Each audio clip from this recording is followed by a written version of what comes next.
the man who held the fate of the British Empire in his hands for one terrifying afternoon in the North Sea and won a victory that looked like defeat. On May 31, 1916, Admiral Sir John Jellicoe commanded the largest fleet ever assembled in the history of naval warfare. Winston Churchill would later write that Jellicoe was the only man on either side who could lose the war in an afternoon. This wasn't hyperbole, it was cold strategic fact. In the grey waters off Denmark, Jellicoe faced an impossible dilemma: deliver the decisive Trafalgar-style victory the British public demanded, or preserve the fleet that kept 40 million Britons from starvation. He could not do both. John Rushworth. Jellicoe was born December 5, 1859 in Southampton, the second son of a merchant marine captain who would become Commodore of the Royal Mail Steam Packet Company's fleet. Naval service ran through 7 generations of his family, including an ancestor who served as Second Sea Lord when Nelson won Trafalgar. Young Jack Jellicoe knew his destiny early. In a childhood book, he scrawled, "This is the property of Admiral Sir John Jellicoe." He was 12 years old. At the Naval Academy on HMS Britannia, Jellicoe took second place in the entrance examination and graduated having won every first prize. A photograph from this period shows a slight, serious boy, but beneath that reserved exterior lay remarkable courage. His nurse once caught him racing between speeding carriages in Southampton streets. When she threatened to report him to a policeman, young Jack ran up to the officer and exclaimed, "Oh, what a lot of pretty buttons you've got on your uniform." This early anecdote establishes Jellicoe's character: cool under pressure, quick thinking, able to charm his way out of danger. These traits would serve him in far deadlier circumstances. Jellicoe's career was marked by extraordinary brushes with death. In June 1893, as commander aboard the flagship HMS Victoria, he lay bedridden with Malta fever when Vice Admiral Sir George Tryon gave a catastrophic order that sent HMS Camperdown ramming into Victoria. The flagship sank in 15 minutes, taking 358 men, including Tryon, to their deaths. Jellicoe, delirious with fever, was dragged from his bunk by his servant. He made it topside just as the ship capsized and was thrown into the sea. His illness had saved him. Had he been healthy, he would have been on the bridge and almost certainly killed. 7 years later in China, during the Boxer Rebellion, Jellicoe led the Seymour expedition to relieve the besieged legations at Peking. At the Battle of Beikang, a bullet tore through his lung. The attending doctor told him he would die. Jellicoe confounded both doctor and chaplain by surviving. He received the Companion of the Order of the Bath and Germany's Order of the Red Eagle with crossed swords. Jellicoe was no desk admiral. He had seen death close up, cheated it twice, and carried a bullet wound that would trouble him for life. Admiral Sir John Fisher, volcanic, brilliant, revolutionary, first noticed Jellicoe at the gunnery school HMS Excellent in the 1880s. Fisher declared that Jellicoe had all the Nelsonic attributes and was the best officer the Navy has ever had since Nelson. This was not idle praise. Fisher was transforming the Royal Navy from a Victorian relic into a 20th century fighting force. He championed the revolutionary all-big-gun battleship HMS Dreadnought, which rendered every other warship on Earth obsolete the day it launched in 1906. Jellicoe served on the design committee that created her. Where other officers saw tradition, Jellicoe saw mathematics. He won the 80-pound prize for gunnery lieutenants and pioneered fire control systems, mechanical computers that calculated shell trajectories.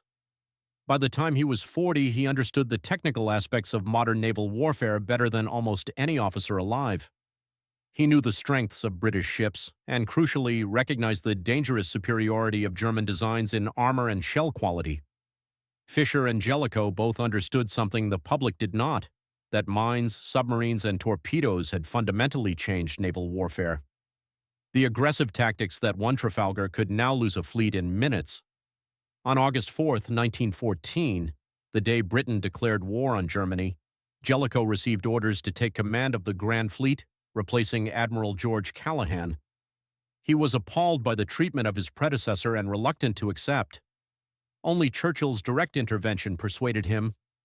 At 54, Jellicoe hoisted his flag aboard HMS Iron Duke at Scapa Flow in the Orkney Islands. Under his command lay 28 dreadnought battleships, 9 battlecruisers, 34 cruisers, and 79 destroyers, 151 warships in total, the most powerful naval force ever assembled. His mission was deceptively simple: maintain Britain's command of the sea. Every captain in the fleet knew the stakes. They toasted der Tag, the day, expecting an apocalyptic clash that would decide the war. The British public, raised on stories of Nelson and Trafalgar, expected nothing less than annihilation of the German fleet. But Jellicoe understood what the public did not. Britain was an island nation. 2/3 of its food came from overseas. 80% of its grain was imported. If Germany broke the blockade, Britain would starve within 6 weeks. The Grand Fleet was not just a weapon, it was Britain's lifeline. To understand why Jutland matters, you must understand what Britain stood to lose. The island nation imported nearly everything it needed to survive: 80% of cereals, the staple food of the working class, 70% of cheese and sugar, nearly 80% of fruit. Even British livestock depended on imported fodder. Liquid milk was the only agricultural product where Britain was self-sufficient. The Royal Navy's blockade of Germany was slowly strangling the Central Powers.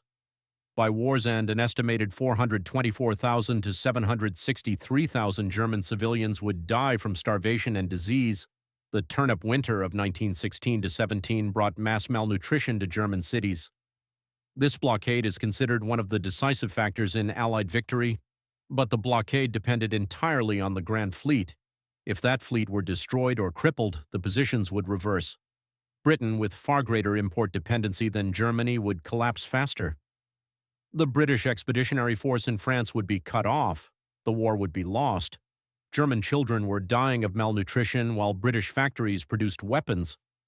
But what happens if Germany wins at sea? British children starving. The stakes are existential for both sides. Germany knew it couldn't match the Grand Fleet in a straight fight. Admiral Alfred von Tirpitz built his Risk Fleet not to defeat Britain, but to make war with Britain unacceptably dangerous. The strategy was Kleinkrieg, small war. Whittle away British superiority through submarines, mines, and ambushes until the fleets were equal, then strike. In January 1916, Vice Admiral Reinhard Scheer took command of the High Seas Fleet with a more aggressive philosophy. His plan for late May: use Vice Admiral Franz Hipper's 5 battlecruisers as bait to lure out a portion of the Grand Fleet. Scheer's 16 dreadnoughts would follow 50 miles behind, invisible over the horizon. U-boats would lie in ambush off British ports. When the British ships came racing out to catch Hipper, they would sail into the guns of the entire High Seas Fleet. The Germans are setting a trap, but the British have a secret weapon. In the old building at Whitehall, a secret unit called Room 40 had been reading German naval communications since 1914. Russian divers had recovered codebooks from the cruiser HMS Magdeburg, and British cryptanalysts could decrypt German signals within hours. On May 30th, 1916, Room 40 intercepted a coded message: 31st May GG 2490, clear evidence of a major German operation. That evening, the Grand Fleet sailed from Scapa Flow. The trap was about to be sprung, but on whom? Rear Admiral Thomas Jackson, Director of Operations, was contemptuous of intelligence work. He asked Room 40 only where callsign DK, Scheer's flagship signal, was located. Answer: Wilhelmshaven. What Jackson didn't know, and never asked, was that Scheer always left his callsign in port when at sea. This misinformation would haunt Jellicoe throughout the battle. May 31st, 1916, 2:20 p.m., the North Sea, 50 miles west of the Danish coast. The British light cruiser HMS Galatea spotted German vessels investigating a neutral steamer. At 2:28 p.m., she signaled, "Enemy in sight." 8 minutes later, she fired the first shot of the Battle of Jutland. Vice Admiral David Beatty, commanding the battlecruiser fleet from HMS Lion, immediately turned southeast to cut the Germans off from their base. He had 6 battlecruisers and 4 fast battleships of the 5th Battle Squadron, 10 capital ships against Hipper's 5 battlecruisers. The odds seemed overwhelming. At 3:48 p.m., both forces opened fire at 18,500 yards. The run to the south had begun. Within minutes, the British realized they were in trouble. Visibility favored the Germans. British ships were silhouetted against a bright western sky, while German ships hid in haze. German fire control proved superior. In the first 15 minutes, 4 of Beatty's 6 battlecruisers took multiple hits. 4:02 p.m., a salvo from SMS von der Tann crashed into HMS Indefatigable. The ship staggered, smoke pouring from her stern. 4:06 p.m., another shell hit near a turret. Then the magazines exploded. Signaller Charles Falmer in the foretop of HMS New Zealand watched in horror. There was a terrific explosion aboard the ship. The magazines went. I saw the guns go up in the air just like matchsticks, 12-inch guns they were, bodies and everything. She was beginning to settle down. Within half a minute, the ship turned right over and she was gone. Of 1,017 men aboard Indefatigable, 2 survived. 4:26 p.m. 20 minutes later, HMS Queen Mary, considered the finest gunnery ship in the British fleet, took hits from both Seydlitz and Derfflinger. Her forward magazines exploded. The entire bow section vaporized. As HMS New Zealand passed within 150 meters, Queen Mary capsized, showing her brownish-red bottom, before another explosion showered passing ships with debris. Of 1,266 men aboard Queen Mary, 9 survived. Standing on Lyon's battered bridge, watching his second battlecruiser explode within 20 minutes, Vice Admiral Sir David Beatty turned to his flag captain and uttered the defining words of the battle, "There seems to be something wrong with our bloody ships today." British battlecruisers were death traps. To improve rate of fire, crews had removed flash-proof doors and stacked extra cordite charges outside magazines. German ships, after near disaster at the Battle of Dogger Bank in 1915, had installed double anti-flash doors. The Royal Navy had learned nothing. 4:40 p.m., and then Beatty's lookout spotted something massive emerging from the southern haze. Not 5 ships, not 10. The entire German high seas fleet, 16 dreadnoughts, 6 pre-dreadnoughts, screening destroyers, bearing down on him at 20 knots. The hunter had become the hunted. 4:42 p.m., Beatty ordered a 180-degree turn. His surviving battlecruisers fled north at maximum speed, not in retreat, but as bait. Somewhere beyond the horizon, Jellicoe's Grand Fleet was steaming south. If Beatty could draw Scheer's fleet onto Jellicoe's guns, the Germans would face annihilation. For the next 90 minutes, Beatty's 4 remaining battlecruisers and the 4 Queen Elizabeth-class battleships of the 5th Battle Squadron fought a desperate rearguard action. The Fast Division with their 15-inch guns pounded the pursuing Germans, hitting battlecruisers and battleships alike while taking heavy damage themselves. All 4 ships, Barham, Warspite, Valiant, Malaya, survived despite multiple hits, proving the value of proper armor. Beatty was racing north at 25 knots. Behind him, the entire high seas fleet pursued, unaware that they were sailing into the greatest concentration of naval firepower ever assembled. The German trap has been reversed, but does Jellicoe know what's coming, and can he deploy his fleet in time? 5:33 p.m., first contact between the 2 British forces. Beatty's battered ships emerged from the smoke. Jellicoe faced an agonizing problem. His 24 dreadnoughts were steaming in 6 columns of 4 ships, a cruising formation, not a battle line. To fight, he had to deploy them into a single line capable of concentrating their broadsides. This maneuver would take 20 irreplaceable minutes, but which direction? He could deploy to the west, faster, closer to the Germans, but risk being caught mid-maneuver, or deploy to the east, taking his fleet away from the enemy, but crossing the German T with the setting sun behind him, silhouetting the enemy. Jellicoe desperately needed the German fleet's exact position, course, and speed, but Beatty's signals were fragmentary and late. Lyon's radio had been damaged. When Jellicoe finally sighted Beatty's flagship at 6 p.m., he signaled urgently for the enemy's position. Beatty failed to respond for nearly 10 minutes. The fleets were closing at a combined speed of 45 miles per hour. Every minute of delay compressed Jellicoe's decision window. 6:14 p.m. Finally, Jellicoe received enough information to act. 6:15 p.m.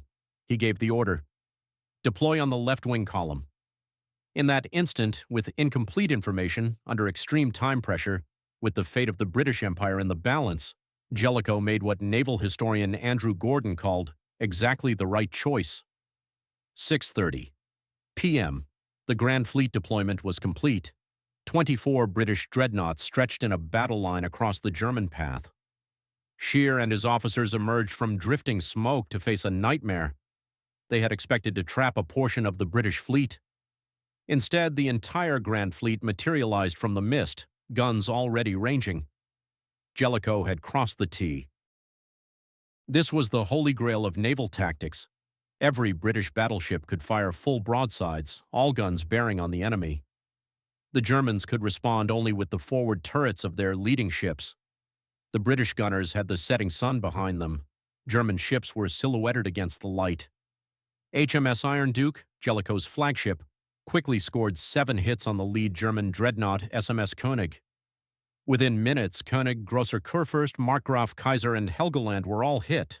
The leading German battleships were being pounded into wreckage. 6:34 p.m. In the chaos, HMS Invincible, flagship of Rear Admiral Horace Hood's 3rd Battlecruiser Squadron, was hit 5 times by Lützow and Derfflinger. Her midships magazines exploded, the ship broke in 2. Her bow and stern jutted from the shallow water like grave markers as destroyers searched for survivors. Of 1,026 men aboard Invincible, 6 survived. Admiral Hood was among the dead. 6:33 to 6:35 p.m., facing annihilation, Scheer ordered the Gefechtskehrtwendung, battle turnaway. Every ship in the high seas fleet pivoted 180 degrees simultaneously, reversing course and the order of the line. It was an extraordinarily risky maneuver requiring perfect coordination from dozens of captains. It worked brilliantly. Within 4 minutes, the entire German fleet had vanished into the mist. Jellicoe's guns fell silent, facing empty sea. Then Scheer made an inexplicable decision. At 6:55 p.m., he ordered his fleet to turn back east, directly toward Jellicoe again. His reasons remained debated. Whatever his thinking, he sailed straight back into the trap. 7:15 p.m., Jellicoe crossed the T again. This time, his arc of fire was tighter and deadlier. This was the crisis of the Battle of Jutland. 7:17 p.m., Scheer ordered another turnaway. But to buy time, he sent his 4 surviving battlecruisers on what became known as the Death Ride, charging directly at the entire Grand Fleet. Captain Hartog of Derfflinger led this attack into what one historian called the greatest concentration of naval gunfire any fleet commander had ever faced, 18 British battleships firing simultaneously. All 4 battlecruisers survived, though battered almost beyond recognition. Simultaneously, Scheer ordered his destroyers forward in a mass torpedo attack. 31 torpedoes streaked toward the British battle line. 7:22 p.m. Facing 31 torpedoes, Jellicoe had seconds to decide. He could turn toward the attack, chase the Germans, risk torpedo hits, potentially annihilate the high seas fleet. Or he could turn away, evade the torpedoes, lose contact, let the Germans escape. Jellicoe ordered the Grand Fleet to turn away. His ships successfully evaded all 31 torpedoes, in several cases by mere yards. But the maneuver cost critical time and range. By 8 p.m., darkness was falling. The 2 fleets never clashed again. Beatty and his supporters argued for decades that Jellicoe should have charged through the torpedo attack. His critics called him overly cautious, a man who threw away the chance for a decisive victory. Jellicoe's defenders pointed to Churchill's own observation. He was the only man who could lose the war in an afternoon. His mission was to preserve the blockade. The Germans had to win. Jellicoe only had to not lose. Why risk even a few dreadnoughts when Britain was already winning the strategic war? This is the central question. No easy answers. The weight of the decision. Through the night of May 31st to June 1st, Jellicoe positioned his fleet to intercept the Germans at dawn. He assumed Scheer would take the longer route home via the Ems estuary. Scheer chose the shorter route, 100 miles via Horns Reef, which meant cutting directly across the rear of the British formation. Throughout the night, Room 40 intercepted and decoded German signals revealing Scheer's exact route. At 9:06 p.m., Scheer requested airship reconnaissance at Horns Reef, a clear indicator of his escape route. The signal was decoded by 10:10 p.m. It was never forwarded to Jellicoe. The Admiralty's earlier erroneous intelligence about Scheer's call sign had destroyed Jellicoe's trust. Meanwhile, British destroyers repeatedly sighted German battleships in the darkness, but failed to report them, assuming Jellicoe could see for himself. The Germans cut through in a series of violent night actions. HMS Black Prince, separated from her squadron, blundered into the German battle line at midnight and was destroyed. 857 men killed, none survived. The pre-dreadnought SMS Pommern was torpedoed and exploded. 844 Germans killed with all hands. By 3 a.m., Scheer had broken through. At dawn, the High Seas Fleet was 16 miles from Horn's Reef in safety. 4:15 a.m., Jellicoe finally learned Scheer's true position. Too late. Jellicoe later wrote with bitter restraint, "The Horn's Reef signal was practically a certain indication of his route but was not passed to me." British losses: 14 ships, 3 battlecruisers, 3 armored cruisers, 8 destroyers, 113,300 tons, 6,094 killed. German losses: 11 ships, 1 battlecruiser, 1 pre-dreadnought, 4 light cruisers, 5 destroyers, 62,300 tons, 2,551 killed. By the numbers, Germany had won. German propaganda trumpeted victory. The Kaiser declared, "The spell of Trafalgar has been broken." The Admiralty's response was catastrophic. Reuters picked up the German communiqué before Britain released any statement. When the Admiralty finally spoke, it offered only a simple, honest recital of British losses, without mentioning that Scheer had fled. London newsboys shouted, "Great naval disaster." The Daily News declared, "Defeat in the Jutland engagement must be admitted." Admiral Fisher paced his office repeating, "They've failed me, they've failed me. I have spent 30 years of my life preparing for this day, and they've failed me." Some crews returning ashore were jeered for the defeat they had suffered, but the numbers told only part of the story. Within days, Jellicoe could put 23 capital ships to sea. Scheer could muster only 10. On July 4, 1916, Scheer reported to the Kaiser that even a highly favorable outcome to a fleet action would not force England to make peace. His recommendation, unrestricted submarine warfare, was Germany's only hope. The High Seas Fleet never again seriously challenged British control of the North Sea. A New York newspaper captured the truth. The German fleet has assaulted its jailer, but it is still in jail. The controversy began immediately. London journalists proclaimed that Beatty had practically won the battle before Jellicoe came up and lost it. This was grotesquely unfair. If any admiral had been defeated at Jutland, it was Beatty, who led 10 capital ships against 5 and lost 2 with heavy damage to others. But Beatty was our David, dashing, quotable, always ready with a dramatic line. He cultivated journalists and supporters. Jellicoe, reserved and professional, made no effort to shape public opinion. When Captain John Harper was commissioned to write an objective official account, his findings proved devastating for Beatty.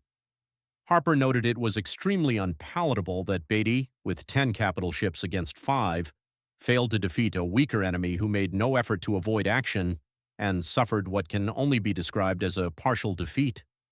After Beatty became First Sea Lord in 1919, he demanded amendments to the Harper Report. When Harper refused, Beatty ordered it destroyed. He commissioned an alternative account highly critical of Jellicoe. He encouraged books and articles praising his own role while denigrating his former commander. Churchill's The World Crisis, published in 1927, was decisively pro-Beatty. Churchill criticized Jellicoe on almost every level: inflexible tactics, excessive caution, failure to delegate.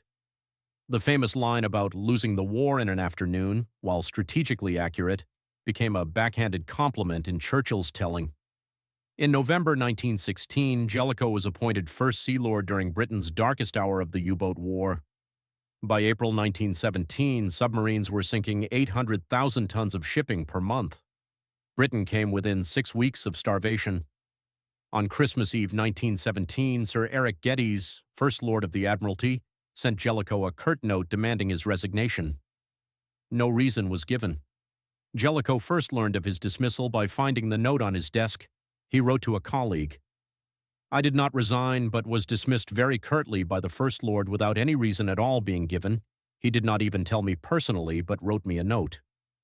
The other Sea Lords protested, "We had full confidence in Sir John Jellicoe's ability and fitness to perform his responsible duties, and were most gravely concerned and disturbed by this sudden removal." It made no difference. Lloyd George wanted him gone.